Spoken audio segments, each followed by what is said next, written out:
Communication of hazards to employees.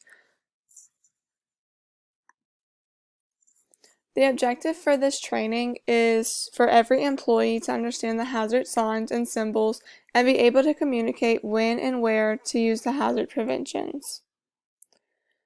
Bloodborne pathogens are infectious microorganisms in human blood that can cause disease in humans. Needle sticks and other sharp-related injuries may expose workers to bloodborne pathogens. So basically, a bloodborne pathogen is any type of disease that could be passed from contact with someone else's blood. This can be from an accidental needle stick, meaning if you're working in an area of donation or collecting samples, when you take the needle out of the donor's arm, if you drop the needle or you just take it out incorrectly and you just poke your finger or you poke your hand, arm, anything that lets that infected needle or contaminated needle rather come into contact with your skin and your blood line, that can cause a bloodborne pathogen. So that ever happens, you need to get to a doctor's office immediately to make sure that everything is okay.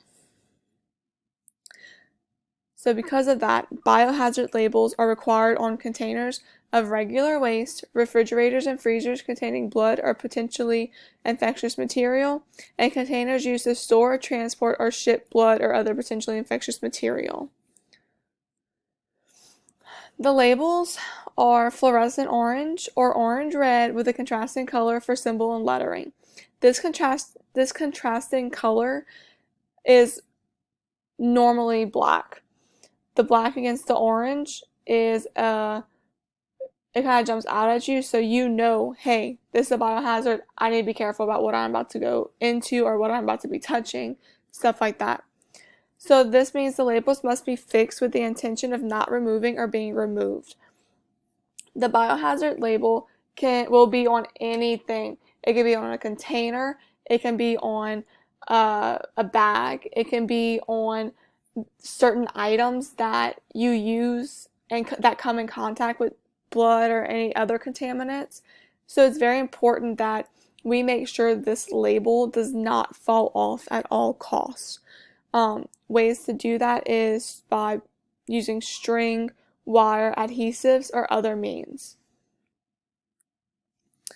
Labels can be substituted with red bags or containers. In this instance, instead of having a container for an item that may need to go into quarantine is normally a very small space, so a normal size container will not fit in that quarantine area. So you would go to the red bags that have the biohazard label. It looks just like the sign. It's a red, orange, bright orange fluorescent bag with the biohazard sign on it. And you just put the contaminated items in there. And it's just easier to store that in a quarantine space rather than storing a huge container in there. The containers that do not need labels are blood components, blood products that have been released for transfusion or clinical use. Regulated decontaminated waste does not have to have a biohazard label, meaning anything that comes nowhere to being contaminated, such as plastic, aluminum cans, your chip bags, your leftovers from lunch, anything like that does not have to go into a biohazard because it has not been contaminated. So all of these items can go into the regulated waste, such as trash cans, bags, and dumpsters. Signs should be posted everywhere in as many spots as possible. The most important spots are at the entrance to the work areas. This is important because you need to be aware of what hazards lie into the area that you're walking into. You need to know whether what kind of personal protective equipment to wear. Do I need a shield? Do I need my face mask? Do I need glasses? Do I need my jacket? Do I need gloves? Do I need non-porous shoes? Do I need steel-toe shoes? I'm sorry. Like, what do I need to go into this area to be fully protected for all of the possible contaminations and hazards that are to come my way? This is also very important in the HIV and the HBV result lab and production facilities, because you are literally walking into an area that is testing these particular diseases. So if a needle stick occurs, it's very likely that you will contract this virus, so you need to get to the doctor immediately. Also, you want to make sure that you are fully equipped, like I said, in the personal protective equipment, because each area requires different types of personal protective equipment. So one area, you may need a freezer jacket because you're going to be working in the freezer. Another area, you may need the hard hat because you're working where objects could be falling from above you. In the next area, you will need the gloves because you will be working with blood or other type of microorganisms that could potentially cause infection. So it's very important that you have these signs. Like I said in the last sign, it's very important to know what you're walking into. So on the biohazard signs, it should have the name of the infectious agent.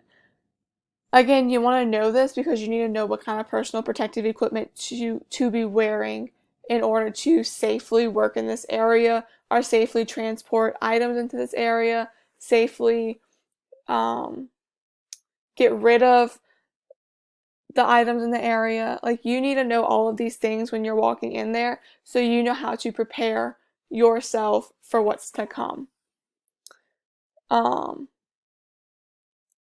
Again, the special requirements for entering the area: know your personal protective equipment for each hazard. Everything uses a different type of personal protective equipment because everything is treated a different way. So you want to make sure that you have the correct equipment on. And I cannot stress this enough, because if you walk into an area wearing just a lab coat and gloves when you should be wearing a hard hat and steel toes, that's like a whole 180-degree turn of what you should be wearing and how the effects could be affecting you. And also on the biohazard sign, we need to make sure that we have the name and phone number of the lab director or the responsible person. By having this, this means that if something were to happen, we know who to call and where to contact them at. It is very important that all accidents or anything question-wise, or you're not sure and you need to make sure of something, anything happens in that area needs to be reported to that lab director or the person responsible. So in conclusion, biohazard labels are an important aspect in any work-related industry because it keeps everyone cautious and know how to prepare for each hazard. All of the information that I just brought to you was found in Section 29 of the CFR in 1910.1030, paragraph G.